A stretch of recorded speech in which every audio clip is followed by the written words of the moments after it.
Hello everyone, welcome to వంటింటి vibes. మీరు mutton biryani చేయడానికి చాలా టైం తీసుకుంటున్నారా? అయితే ఈ తీరులో నా స్టెప్స్ అర్థం చేసుకొని చేయండి. మటన్ ఎంతో జ్యూసీగా, రైస్ ఎంతో పొడి పొడిగా ఉంటుంది. దీనికోసం ఒక హాఫ్ కేజీ మటన్ని కడిగి పెట్టుకొని కుక్కర్లోకి షిఫ్ట్ చేసి 1.5 స్పూన్ కారం, తగినంత ఉప్పు, పసుపు, అల్లం వెల్లుల్లి పేస్ట్ వేసి బాగా కలుపుకొని మటన్ మునిగేంత నీళ్లు వేసుకొని 3 విజిల్స్ పెట్టుకోవాలి.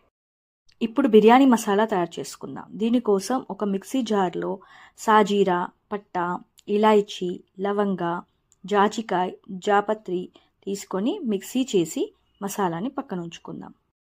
ఇప్పుడు ఉడికించిన మటన్ని ఒక బౌల్లోకి తీసుకొని అందులోకి 1.5 స్పూన్ కారం, ఉప్పు, పసుపు, 1 స్పూన్ ధనియాల పొడి, మనం ఇందాక గ్రైండ్ చేసి పెట్టుకున్న బిర్యానీ మసాలా, హాఫ్ టీ స్పూన్ మటన్ మసాలా, ఒక నిమ్మకాయ పిండుకొని దాంట్లోకి ఒక హాఫ్ కేజీ పెరుగు వేసి బాగా కలిపి అందులోకి కొంచెం పుదీనా యాడ్ చేసుకొని మరియు మనం ఫ్రై చేసి పెట్టుకున్న ఆనియన్ నూనె ఉంటుంది కదండి, అది కూడా వేసి పక్కన ఉంచు. ఇప్పుడు బగారా రైస్ కోసం స్టవ్ మీద బాండి పెట్టుకొని అందులో నీళ్లు చేర్చి దాంట్లో సాజీరా, ఇలాయచీ, పట్టా, లవంగ, కొత్తిమీర, పుదీనా, బిర్యానీ ఆకు, ఉప్పు చేర్చి నీళ్లు మరిగేంత వరకు మూత పెట్టి వెయిట్ చేయాలి.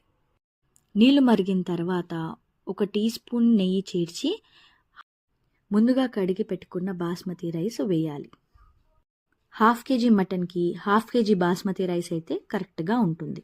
ఈలోగా కలిపి పెట్టుకున్న మటన్ని కుక్కర్లోకి షిఫ్ట్ చేసి ఈ విధంగా రైస్ ఉడికిన తర్వాత అందులోకి వేయాలి.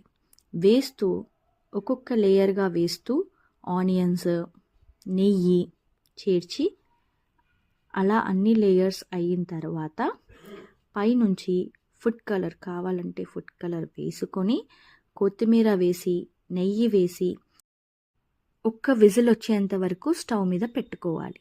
మీరు కుక్కర్లో కాకుండా బాండీలో చేసుకుంటే 5 మినిట్స్ హై ఫ్లేమ్ మీద పెట్టుకొని ఆ తర్వాత స్టవ్ని సిమ్లోకి మార్చుకొని ఒక 5 మినిట్స్ తర్వాత స్టవ్ కట్టేసేయాలి. అప్పుడు ఎంతో టేస్టీ అండ్ జ్యూసీ అయిన మటన్ బిర్యానీ రెడీ.